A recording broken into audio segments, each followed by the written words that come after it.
बिस्मिल्लाहिर्रहमानिर्रहीम starting with the name of Allah which is specially merciful and entirely merciful. आज का जो हमारा टॉपिक है वो है journal formatting guidelines for assignment number 1, 2, 3, 4, 5 and 6 कि आपने जो रिसर्च की असाइनमेंट सबमिट करानी है उसकी आपने फॉर्मेटिंग कैसे रखनी है। बहुत से टीचर्स कमेंट्स करते हैं और स्टूडेंट्स भी क्वेश्चन पूछते हैं कि फॉर्मेटिंग कैसी होनी चाहिए रिसर्च असाइनमेंट्स की।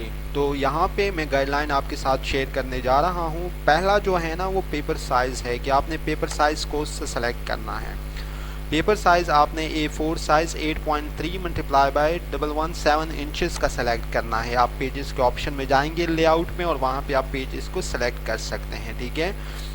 मार्जिन की अगर आप बात करें तो मार्जिन आपका होना चाहिए 1 इंच ऑन टॉप, बॉटम पे भी 1 इंच होना चाहिए, राइट पे भी 1 इंच होना चाहिए और लेफ्ट साइड पे होना चाहिए 1.5 इंचेस।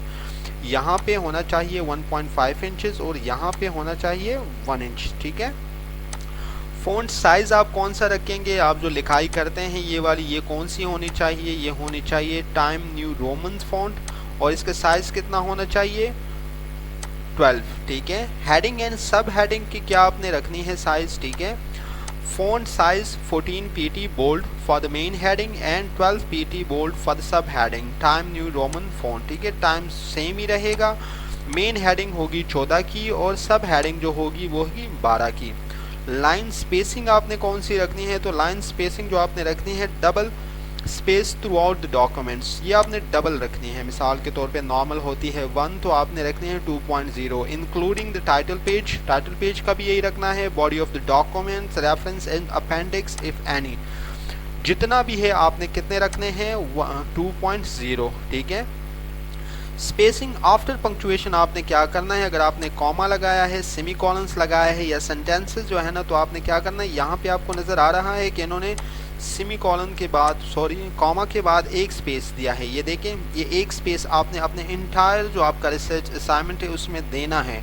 किसमें, space once after the comma, once का मतलब है एक space, after the comma, comma जहाँ नज़र आया आपको, कॉलन्स नज़र आए, सेमी कॉलन्स नज़र आए विद इन द सेंटेंसेस, तो आपने एक स्पेस आफ्टर इसके देने हैं, ठीक है।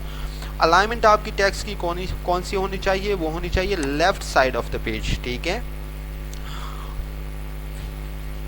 पैराग्राफ इंडेंशन, अच्छा इंडेंशन, पैराग्राफ इंडेंशन 5 स्पेसेस होने चाहिए। मिसाल के तौर पे press tab while beginning each new paragraph, ये यहाँ पे मैं आपको ऐसे एग्जांपल के कह रहा हूँ कि आप मैंने क्लिक किया और यहाँ पे टेब का बटन मैंने प्रेस किया, तो ये जो है ना ये 5 स्पेसेस इंडेंशन होनी चाहिए आपकी जब भी आप नया पैराग्राफ स्टार्ट करें, ठीक है।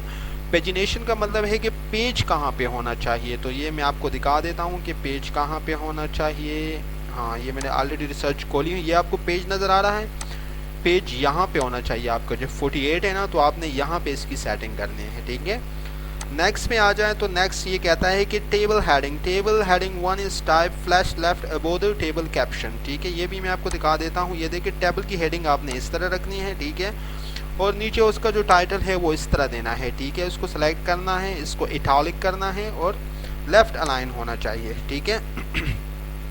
Table caption simple of the study style flush to left italic, अगर टेबल ऑफ द कैप्शंस भी है तो उसको भी आपने इसी फॉर्मेट के थ्रू रखना है, ठीक है। फिगर कैप्शन का मतलब ये है कि कोई तस्वीर वगैरह अगर आपने उसमें इंक्लूड की है, figure 1 is type flush left and italicized on the first line below the figure should be a brief description phrase, मतलब पता लगना चाहिए कि ये किस चीज़ की फिगर है, ठीक है। तो ये तो थी general guideline for the assignments 1 to 6 कि आपने इसकी फॉर्मेटिंग को कैसे रखना है। अगर आप इसके बावजूद भी आपको कोई क्वेश्चन हो तो आप काइंडली मुझसे कमेंट बॉक्स में पूछ सकते हैं। Thank you for watching my video. अल्लाह हाफिज़।